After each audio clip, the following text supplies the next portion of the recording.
Hello अस्सलाम वालेकुम। आज का मेरा टॉपिक है रिस्पायरेटरी सिस्टम। जैसे कि मैंने पिछली स्लाइड्स में अलग अलग टॉपिक समझाती जा रही हूँ, मैं रेंडमली टॉपिक समझा रही हूँ कि आप लोग को आसानी हो और आसान से आसान तरीका को अपना रही हूँ ताकि आप लोग को कोई प्रॉब्लम ना हो और आप लोग समझ सकें जिसके कॉन्सेप्ट क्लियर नहीं है। उससे पहले आप प्लीज़ सब्सक्राइब कीजिएगा लाजमी चैनल को और शेयर भी कीजिएगा ना। अब हम कहते हैं रिस्पायरेटरी सिस्टम होता क्या है। ठीक है, यहाँ पर हम बात करते हैं रिस्पायरेटरी सिस्टम, तो हम रिस्पायरेटरी सिस्टम को पल्मोनरी भी कहते हैं। रिस्पायरेटरी सिस्टम होता क्या है हमने पहले ये बताना है। रिस्पायरेटरी सिस्टम वो होता है कि हम कार्बन डाइऑक्साइड बाहर निकाल रहे हैं और ऑक्सीजन को अंदर ले रहे हैं नोज़ के ज़रिए और माउथ के ज़रिए। जब ये क्योंकि हमारे पास जो रिस्पायरेशन होती है वो लंग्स के थ्रू होती है। जब रिस्पायरेटरी सिस्टम या रिस्पायरेशन का नाम आता है तो इससे पता लगता है कि लंग्स की बात हो रही है और इसी वजह से हम इसको पल्मोनरी भी रिस्पायरेटरी सिस्टम कहते हैं। पल्मो मीन्स होता है लंग्स, तो लंग्स से रिलेटेड है रिस्पायरेटरी सिस्टम, क्योंकि जो हम जो रिस्पायरेशन करता है ह्यूमन्स यानी मैन और वुमेन दोनों इंक्लूडिंग है इसके अंदर, तो वो किससे करता है? लंग्स से। हम बात कर रहे हैं ह्यूमन रिस्पायरेटरी सिस्टम की, तो यहाँ पर देखिए nose, mouth, trachea, lungs, bronchi और यहाँ डायफ्राम। अब मैं आगे आपको एक्सप्लेन करूँगी एनाटमी एंड फिजियोलॉजी, यानी कि आपको अगर मैं बात करती हूँ लंग्स की, तो लंग्स का एनाटमी मैंने कहा था एक्सटर्नल स्ट्रक्चर, फिजियोलॉजी इसका फंक्शन। पहले हम इसके एक्सटर्नल स्ट्रक्चर की बात करते हैं ह्यूमन्स लंग के। देखिए यहाँ पर सबसे पहले हमारा सबसे पहला ये होता है कि नेज़ल कैविटी। नेज़ल कैविटी इसको कहते हैं जहाँ पर नोज़ होता है, नोज़ के अंदर जो कैविटी हमेशा कहते हैं ओपनिंग या सुराख को, जहाँ होल होता है। तो नेज़ल कैविटी मतलब नोज़ के सुराख से जो हवा पास हो रही है वो कैविटी में जा रही है, हमारे नोज़ के अंदर कैविटी में।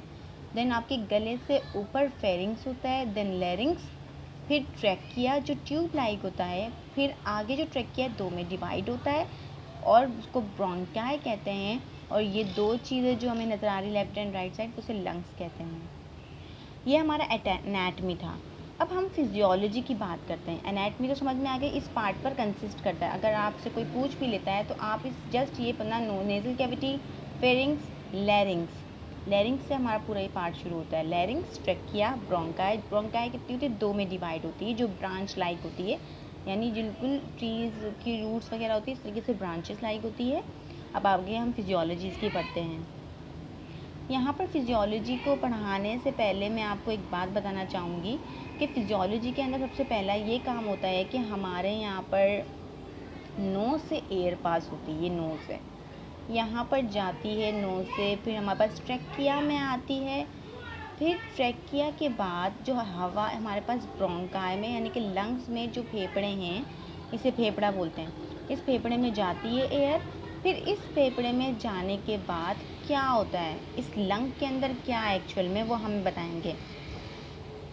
ये लंग्स नज़र आ रहा है, इस लंग्स के अंदर जो ब्रोंकाई डिवाइड हुआ है ना, ब्रोंकाई, इसके अंदर एल्वोलाई यानी एल्वोलरी डक्ट होती है। ये रिस्पायरेटरी ब्रोंकाई, ये देखें, ये मैंने क्या बनाया डायग्राम, ये जो डिवाइड हो रही है ये चीज़, इस चीज़ को फोकस कीजिएगा, जो ब्रोंकाई है, ये पूरा पार्ट ये वो है, ये ब्रोंकाई आ गया। ये एल्वोलरी डक्ट यानी एल्वोलाई भी उसे बोलते हैं। होता क्या है, अगर हम देखें रिस्पायरेटरी सिस्टम लंग्स के हो रहा था, लंग्स के अंदर होता है, लेकिन लंग्स के अंदर ऐसी क्या चीज़ है जो काम कर रही है, वो ये है एल्वोलाई। यहाँ पर हम बात करते हैं, यहाँ पर देखें एल्वोलाई का मैंने यहाँ पर पोर्शन है, इस पोर्शन को बड़ा करके दिखा रही हूँ। ये क्या है? एयर आई अंदर, इस एल्वोलाई के अंदर। फिर ये पल्मोनरी आर्टरीज और वेन्स इसके अटैच्ड होती है, बिल्कुल राउंड राउंड राउंड इसके साथ बंधी हुई होती हैं। और इसके साथ साथ मसल्स के बैंड्स भी होते हैं। आपको पता है ब्लड जो पास होता है वो आर्टरीज वेन्स के थ्रू ही पास होता है ताकि ब्लड साफ़ हो सके। फिर ये ब्रोंकाई, जब एयर इसमें जाती है तो कार्बन डाइऑक्साइड वगैरह इस वेन्स ब्लड में क्या हो जाती है, ऑक्सीजन और कार्बन डाइऑक्साइड, ये दो का काम है। हमें क्या करना है, रिस्पायरेशन के अंदर ऑक्सीजन को लेना है और कार्बन डाइऑक्साइड बाहर निकालना है। तो कार्बन डाइऑक्साइड बाहर निकलती है और ऑक्सीजन कैसे हमारी बॉडी में फैलती है वो मैं अब आपको बताऊंगी। जैसे एयर हमारे नोज़ से यहाँ तक पहुँची लंग्स तक, ये लंग्स के अंदर का पार्ट है एल्वोलाई, इसके अंदर होती है ऑक्सीडेशन यानी ऑक्सीजन ऑब्जॉर्ब होती है यहाँ पर और कार्बन डाइऑक्साइड रिमूव होती है इस पार्ट के अंदर। लंग्स के अंदर के जो पार्ट है वो ये है, एल्वोलाई बोलते हैं, जैसे मैंने कहा था। ये राउंड राउंड गोल सर्कुलर होते हैं, मतलब एयर सैक भी कहा जाता है। यहाँ पर हवा आती है, तो हवा इसके अंदर ब्लड वेसल्स भी हैं, तो जो ऑक्सीजन होती है वो ब्लड वेसल्स में एब्जॉर्ब हो जाती है और कार्बन डाइऑक्साइड रिलीज हो जाती है। समझ आ रही है बात? ऑक्सीजन किसके थ्रू? एल्वोलाई के थ्रू। लेकिन ये कहाँ जाती है? ब्लड वेसल्स में, आर्टरीज में जाती है, एब्जॉर्ब होती है। देखो आपको ऑक्सीजन क्या होती है, वो कोई एक अलग नाली नहीं होती कि आप ऑक्सीजन जाए, लेकिन इसमें एब्जॉर्प्शन होती है। ऑक्सीजन ब्लड एब्जॉर्ब कर लेता है, फिर वो पूरी बॉडी में ऑक्सीजन को लेकर जाता है, क्योंकि हमारे लिए ऑक्सीजन ज़रूरी है, कार्बन डाइऑक्साइड नहीं। और जो कार्बन डाइऑक्साइड है वो वेस्ट के थ्रू या तो बाहर निकल जाएगा सांस के थ्रू, या तो जो एक वेस्ट मटेरियल जो होता है वो क्या करेगा, जैसे कि हार्ट को लेकर जाएगा, हार्ट तक लेकर जाएगा डीऑक्सीजनेटेड ब्लड को, और वहाँ पर ऑक्सीजनेटेड कर देगा।